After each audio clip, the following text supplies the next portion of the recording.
আসসালামু আলাইকুম বন্ধুরা, আজ আমি আপনাদেরকে দেখাবো কিভাবে কাপড় নষ্ট না করে কাগজ দিয়ে পেটিকোট কাটিং করতে হয়। তো দেখুন, এটি হচ্ছে কাপড়ের বহর। তো আমি দেখাবো কাগজ দিয়ে কিভাবে আপনারা পেটিকোট কাটিং করবেন। তো আপনারা এই সাইড থেকে দেখুন প্রথমে কিন্তু এভাবে কাপড়টিকে আপনারা ভাঁজ দিয়ে নেবেন। কিন্তু বেল্টের চওড়ার জন্য নিব আমি হচ্ছে 2.5 ইঞ্চি পরিমাণ।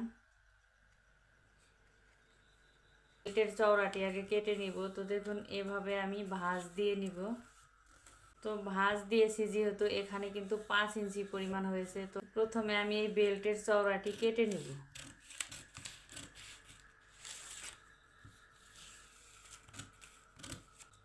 তো দেখুন এভাবে আমি আবার কেটে নিব।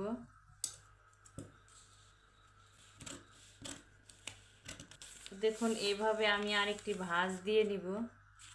দেখুন এ পাশে কিন্তু বন্ধ সাইড আছে, এ পাশে কিন্তু খোলা সাইড, এ পাশে কিন্তু 4টি পার্ট আছে। আমি যে আজ পেটিকোটটি কাটিং করব 40 ইঞ্চি বডির পেটিকোটটি কাটিং করে দেখাবো।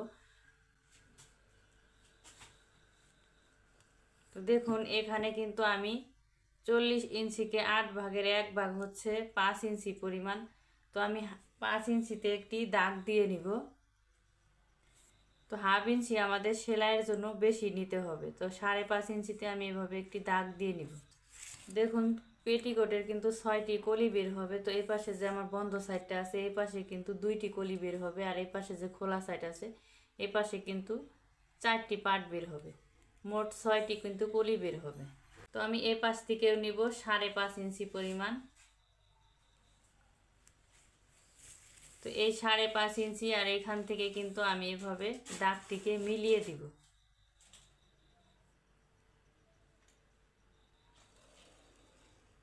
তো দেখুন এই পাশটা আমি আগে কেটে নিব।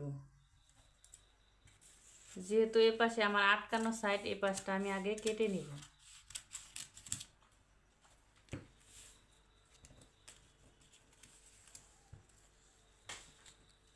তো দেখুন এই দাগ অনুযায়ী কিন্তু আমি এবার কেটে দিব।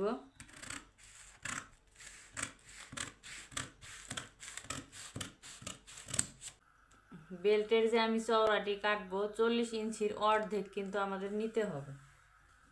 তো দেখুন এখানে কিন্তু 20 ইঞ্চি পরিমাণ রয়েছে।